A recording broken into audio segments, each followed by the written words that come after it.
نبی کریم صلی اللہ علیہ وآلہ وسلم نے فرمایا، مجھے 5 چیزیں ایسی دی گئی ہیں جو مجھ سے پہلے کسی کو نہیں دی گئی تھی۔ 1 مہینہ کے مسافت سے رات کے ذریعے میری مدد کی گئی ہے، اور تمام زمینیں میرے لیے سجدہ اور پاک کے لائق بنا گئی ہے۔ بس میری امت کو جو انسان نماز کے وقت کو جہاں بھی پالے اسے وہاں ہی نماز ادا کر لینی چاہیے، اور میرے لیے غنیمت کی مال حلال کیا گیا ہے۔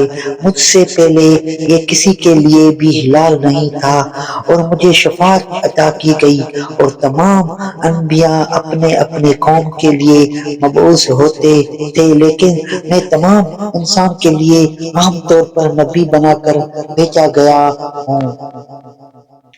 ایک شخص عمر بن خطاب رضی اللہ تعالی عنہ کے پاس آیا اور عرض کیا کہ مجھے غسل کی حاجت ہو گئی ہے اور پانی نہیں ملا، تو میں اب کیا کروں؟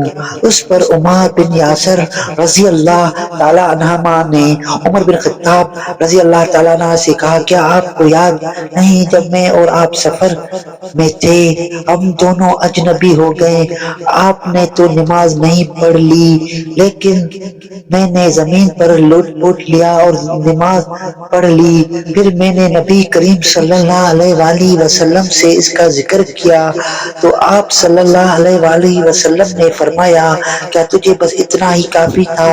اور آپ نے اپنے دونوں ہاتھ زمین پر مارے، پھر انہیں پھونکا اور دونوں سے چہرے اور پنچوں کو مسح کیا۔